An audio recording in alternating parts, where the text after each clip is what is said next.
Bakit po biglang napapatingin ang buong market sa galaw ni SWIFT ngayon? Yan mga ka-crypto, sa mundo po ng global payments, bihirang gumawa ng ingay si SWIFT. Kaya kapag may bagong development, siguradong may ibig sabihin nito.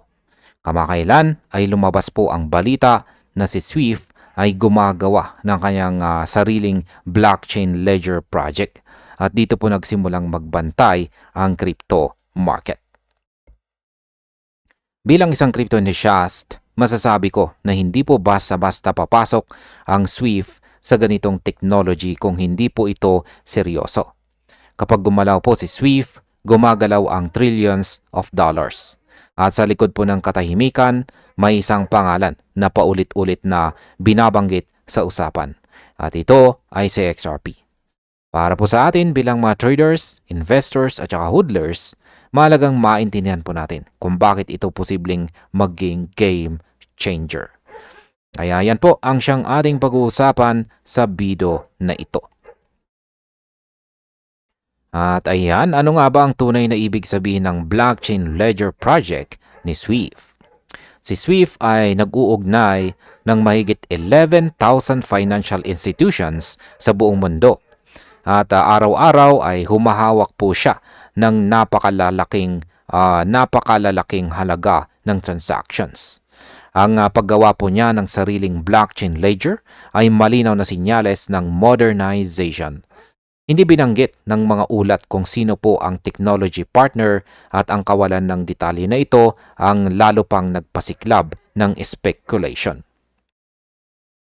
Kapag ang isang institution na ganito kalaki ay naghahanap ng blockchain solution, hindi po sapat ang hype lamang. Kailangan ito ng bilis, stability at saka regulatory compliance. At sa puntong ito, maraming mata ang nakatingin kay XRP bilang posibleng piraso ng puzzle. Ngayon ay bakit po ba si XRP ang palaging lumalabas sa usapan kapag SWIFT ang pinag-uusapan? Matagal lang sinasabi ng ilang eksperto na kayang palitan ni XRP itong si SWIFT. Ngunit ngayon parang mas realistiko ang isang collaboration kaysa competition. Si XRP ay sadyang dinisenyo para sa cross-border payments at dito po siya namumukod tangi. Kapag pinag-usapan po ang global settlement, mahalaga ang speed at saka certainty. Kayang mag-settle po na XRP ng transaction sa loob lamang ng ilang segundo at halos wala kang babayarang fee. Para sa mga bangko at saka payment providers, ito ay hindi luho, kundi requirement. Kaya kung mag-upgrade po si SWIFT, natural lang na mapagtuunan ng pansin itong si XRP. Ano naman po ang technical na dahilan kung bakit lamang si XRP sa ibang blockchains? Ayan, sa technical side, maraming blockchain ang nahihirapan kapag mataas ang volume. Tumataas po ang fees, bumabagal ang confirmation at nagiging unpredictable ang performance. Ang XRP ledger ay naiiba dahil hindi po ito umaasa sa mining. Gumagamit po siya ng consensus mechanism na nagbibigay ng mataas na throughput at saka consistent na bilis. Kahit may congestion, nananatiling mababa ang fees at mabilis ang finality. Para sa mga institutional systems tulad po ng SWIFT, napakahalaga nito. Hindi pwedeng pumalya ang settlement kapag trillions ang nakataya. Dito po natin nakikita kung bakit swak si XRP sa ganitong klase ng infrastructure. Ngayon ay paano naman po pumapasok ang usapin ng liquidity at saka ODL sa posibleng integration na ito? Ang isa pang malakas na card ng XRP ay ang kanyang liquidity network, lalo na sa pamamagitan ng on-demand liquidity or ODL.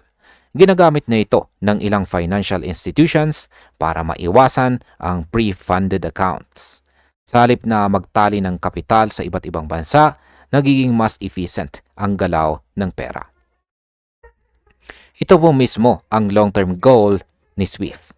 Kapag pinagsama ang global reach ni SWIFT at ang liquidity rails ni XRP, nagiging napakalakas ng kombinasyon. Para sa market, nangangahulugan ito ng mas malawak na adoption. At kapag lumawak po ang paggamit, tayo bilang mga holders ang direktang naaapektuhan.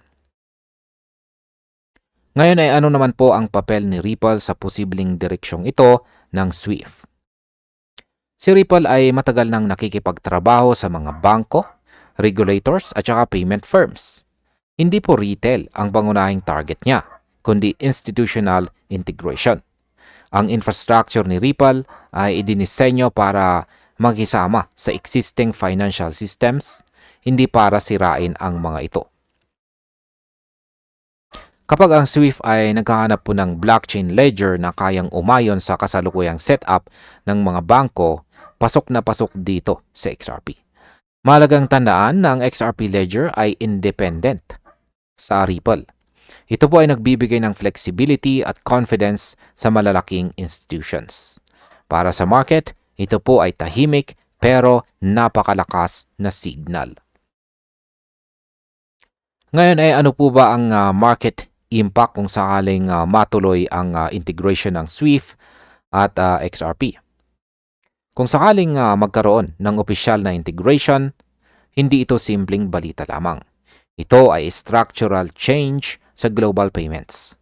Ang demand para kay XRP ay maaring tumas, hindi dahil sa hype, kundi dahil sa actual usage.